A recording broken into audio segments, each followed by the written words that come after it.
নমস্কার বন্ধুরা, অ্যাস্ট্রোসেজে আপনাদের সবাইকে স্বাগত জানাই। বন্ধুরা, মকর রাশি এবং কুম্ভ রাশির জীবনে কিছু খুব বড় পরিবর্তন আসতে চলেছে, আর খুব শীঘ্রই আসতে চলেছে। আপনার জীবনে অনেক সমস্যাগুলি, বা বলা যায় আপনার সমস্ত সমস্যাগুলি খুব শীঘ্রই কিন্তু শেষ হতে চলেছে। আপনার অনেক সমস্যার অবসান হতে চলেছে।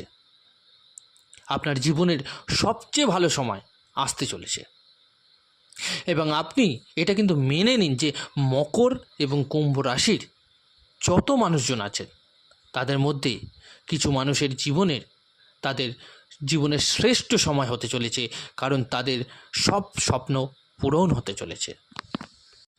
অর্থ সংক্রান্ত যে কোনো বাধা দূর হয়ে যাবে। কিছু মানুষ কোটিপতি স্তর পৌঁছে যাবেন।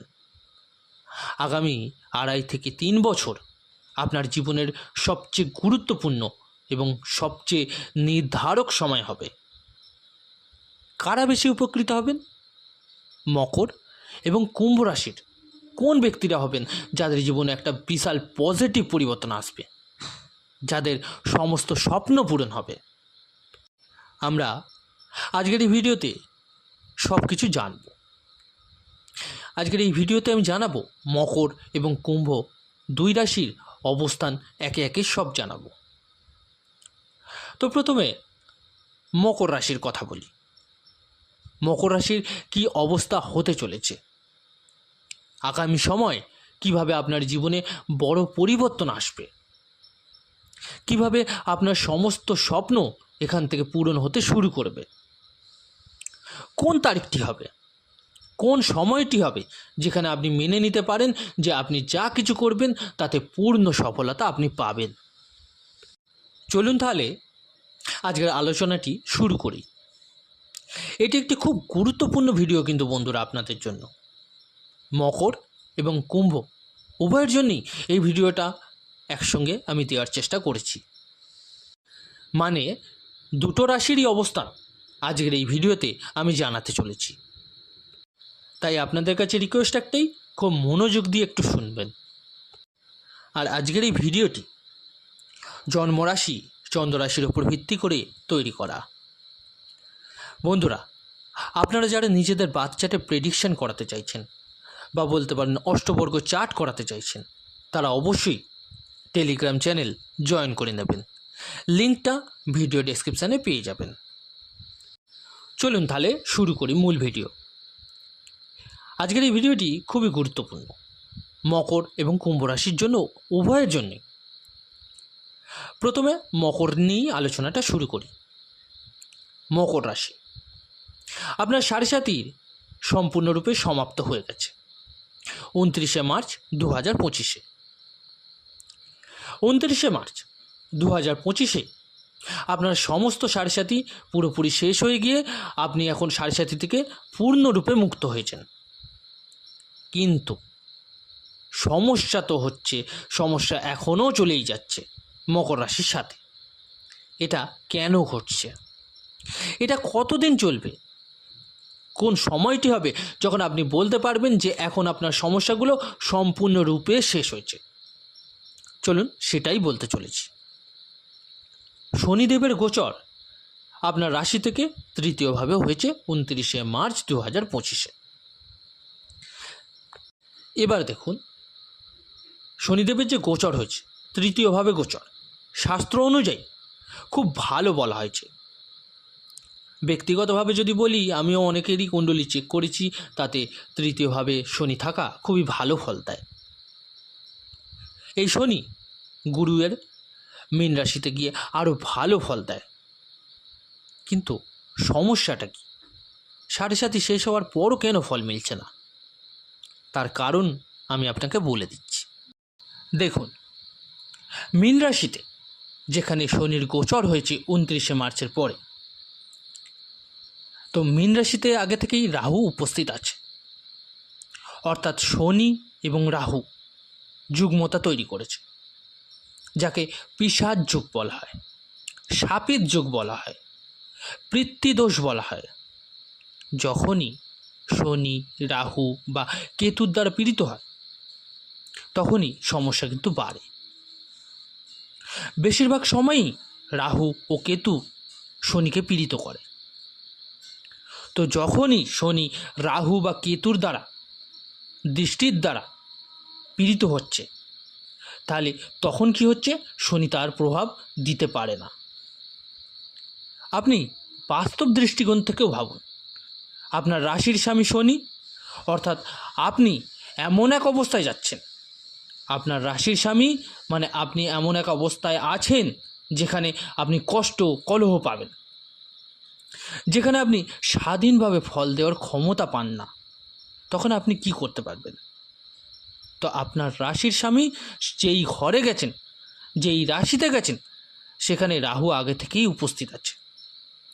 এটা নির্দেশ করছে যে শনি আপনার রাশির স্বামী পীড়িত হয়েছে, অর্থাৎ আপনিও কিন্তু পীড়িত। তো আপনি যা কিছু এখন করছেন 7.5 পরেও আমি বলছি সফলতা আসছে না, আপনি পাচ্ছেন না সফলতা অনেক চেষ্টা করেও। আপনার কাজে আপনি 90%, 95% পৌঁছে যাচ্ছেন, কিন্তু আপনার কাজ থেমে যাচ্ছে। এখন মনে হচ্ছে যে আপনার কাজ হয়ে যাবে, কিন্তু সেই কাজ থেমে যাচ্ছে, আটকে যাচ্ছে। টাকা আসার চেষ্টা হচ্ছে, আসার কথা হচ্ছে, কিন্তু আটকে যাচ্ছে। সমস্যা শেষ হতে হতেও সমস্যা শেষ হচ্ছে না। কেরিয়ারে সমস্যা হচ্ছে, চাকরি আপনি খুঁজে যাচ্ছেন, আপনি ইন্টারভিউও দিচ্ছেন, মনে হচ্ছে আপনার যে এখন হয়তো সফলতা মিলবে, কিন্তু সফলতা আসছে না। তো এই অবস্থাটা হচ্ছে কারণ, তার প্রধান কারণ হচ্ছে আপনার রাহু। রাহু যে শনিকে পীড়িত করেছে। হ্যাঁ জানি, আপনারা অনেকেই বলবেন এই কথাটা যে সবাই তো বলেছিল যে 7.5 পর ফল মিলবে। আপনাদের ফল অবশ্যই মিলবে। 29শে মার্চের পর আপনাদের অবস্থা কিন্তু খুব ভালো হয়ে গেছে, কিন্তু যতক্ষণ না রাহুর সঙ্গে শনির যুতি হয়ে আছে ততক্ষণ আপনাদের কিন্তু সমস্যা থাকবে। এই যুতি কতদিন পর্যন্ত আছে? 18ই মে 2025 পর্যন্ত রাহু আর শনি যুগ্মভাবে থাকছেন আপনার তৃতীয় ভাবের মধ্যে। এখন যেই মুহূর্তে 18ই মেতে রাহু মীন রাশি থেকে বেরিয়ে কুম্ভ রাশিতে আপনার রাশির স্বামীর রাশিতে চলে যাবে, অর্থাৎ আপনার রাশি থেকে দ্বিতীয় ভাবের মধ্যে চলে যাবে, তখন শনি কিন্তু স্বাধীন হয়ে যাবে তার পূর্ণ ফল দেওয়ার জন্য। এখন এখান থেকে আপনি যা কিছু করবেন তার পুরোপুরি ফল কিন্তু আপনিই পাবেন। তৃতীয় ভাব আপনার প্রচেষ্টার, আপনার পরাক্রম, ছোট ভাই বোনদের আপনি যেসব কাজ করে আসেন সেই সবের ফলাফলের, অনলাইনে জ্যোতিষের বলা যেতে পারে, আপনার প্রচেষ্টার, আপনার পরিশ্রমের। তো যতই আপনি চেষ্টা করবেন 18ই মের পর তা পুরোপুরি কিন্তু আপনি সফলভাবে পাবেন। এখন এখানে শনি আপনাকে সফলতা দিতে শুরু করবে। তৃতীয় ভাবের শনি আমি বলছি আপনাকে অর্থের পাহাড় দিতে পারে। অনেক কুণ্ডলিতে অত্যন্ত অসাধারণ সফলতা কিন্তু দিতে দেখা যাবে। তো সেই সময় কিন্তু আসছে বন্ধুরা, এখন সেই সময় খুব বেশি দূরে নয়, আর কিছু দিনের ব্যাপার। তো যেই মুহূর্তে এই সময় পার হয়ে যাবে, তারপর আপনার জীবনের সবচেয়ে ভালো সময় শুরু হয়ে যাবে। আপনাদের কাছে একটাই রিকোয়েস্ট, এই সময়টা কিন্তু হাত থেকে না বেরিয়ে যায়। এই সময়টা মানে আগামী 2.5 বছর আপনার জন্য কিন্তু অত্যন্ত নির্ধারক সময়। আগামী 2.5 বছর যা সিদ্ধান্ত নেবেন, আপনি কতটা সফল হবেন সেটার ওপরই কিন্তু আপনার জীবন ডিপেন্ড করবে। কারণ এই 2.5 বছর মানে পুনরায় এই 2.5 বছর কিন্তু শনি তারপরেই নিচে চলে যাবে, মেষ রাশিতে যাবে। মকর রাশির জন্য শনির ঢাইয়া শুরু হয়ে যাবে 2028-এ। তো আগামী 2.5 বছরের মধ্যে আপনার সমস্ত স্বপ্ন কিন্তু পূরণ করতে হবে আপনাকেই, সব কিছু প্রাপ্ত করতে হবে, আর আপনি সেটা পারবেন, আমি গ্যারেন্টি দিচ্ছি। তৃতীয়ভাবে শনি অনেক কিছু দিয়ে থাকে। 7.5 আপনার শেষ হয়ে গেছে, এখন পর্যন্ত আপনাকে অনেক স্ট্রাগল করতে হচ্ছে, কেরিয়ারের ক্ষেত্রে হোক, অর্থের বিষয় হোক, স্বাস্থ্যের ব্যাপারে হোক। পারিবারিক অবস্থা ভালো ছিল না, এর পাশাপাশি ঋণের সমস্যা অনেক বেশি প্রভাব ফেলেছিল আপনার ওপর। প্রপার্টি ইত্যাদি এসব কিছু নিয়ে জর্জরিত হতে হচ্ছিল। কিন্তু অধিকাংশ মানুষেরই অবস্থা খারাপের দিকে গেছিল। কিন্তু এখন সেই সময়, মানে খারাপ সময় আপনি পার হয়ে গেছেন। একটু প্র্যাকটিক্যালি চেক করে নেবেন যে আসন্ন সময় আপনি কেমন ফল পাবেন। 2-3টে বিষয় খেয়াল রাখতে হবে, কারণ এই জিনিসগুলোর যদি খেয়াল রাখেন এবং আপনি এগুলো যদি মেনে চলেন, আপনার জীবনে কিন্তু পূর্ণতা আসবে, আপনি সব স্বপ্ন পূরণ করতে পারবেন।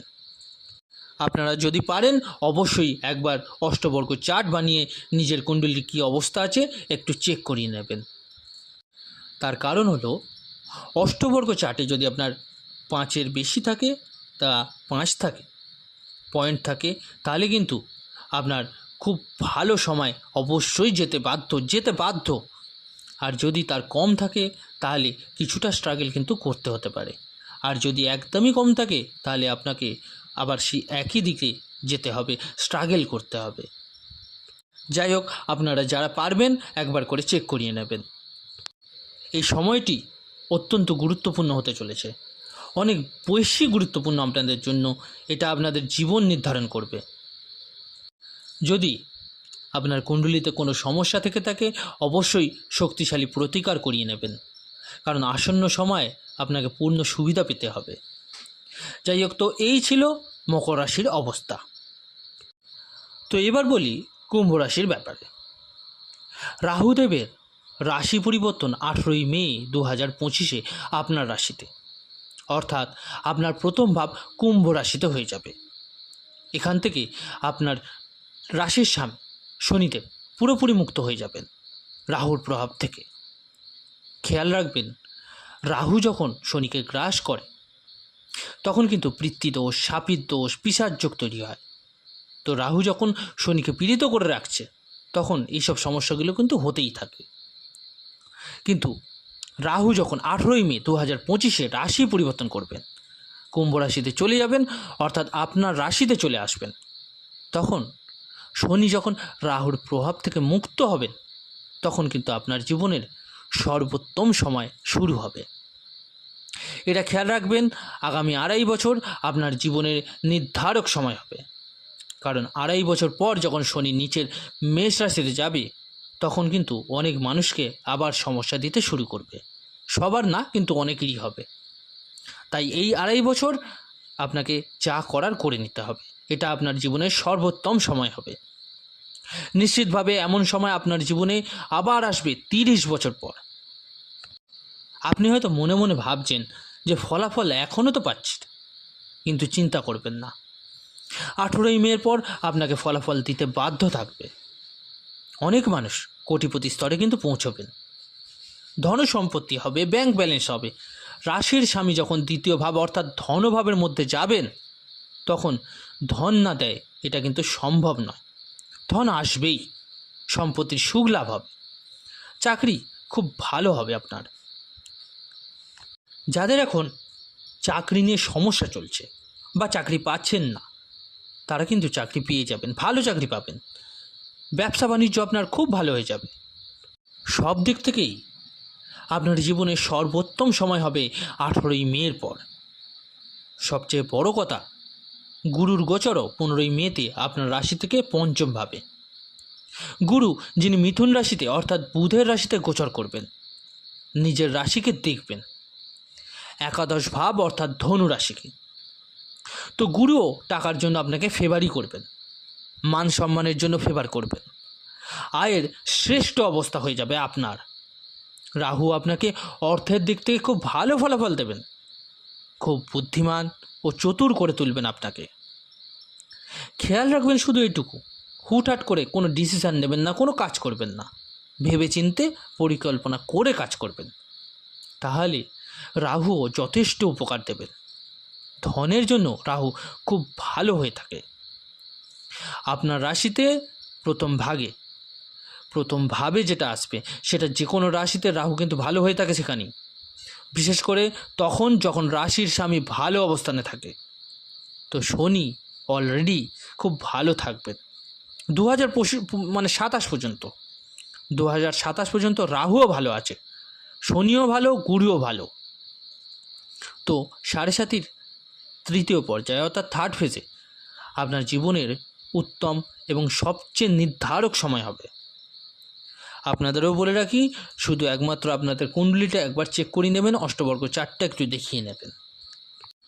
আগামী 2.5 বছর যেন আপনার বিফলে না যায়, এটা অবশ্যই আপনার জীবনের সর্বোত্তম সময়। এটাকে কাজে লাগাতে চেষ্টা করুন, খুব ভালো অবস্থা থাকবে আপনাদের। তো বন্ধুরা, এই ছিল আজকের আলোচনা। কেমন লাগলো জানাতে ভুলবেন না অবশ্যই কমেন্ট করে, আর ভালো লাগলে লাইক ও শেয়ার করতে ভুলবেন না। যে সকল বন্ধুরা নতুন শুনছেন তারা অবশ্যই চ্যানেলটিকে সাবস্ক্রাইব করে নেবেন। ধন্যবাদ।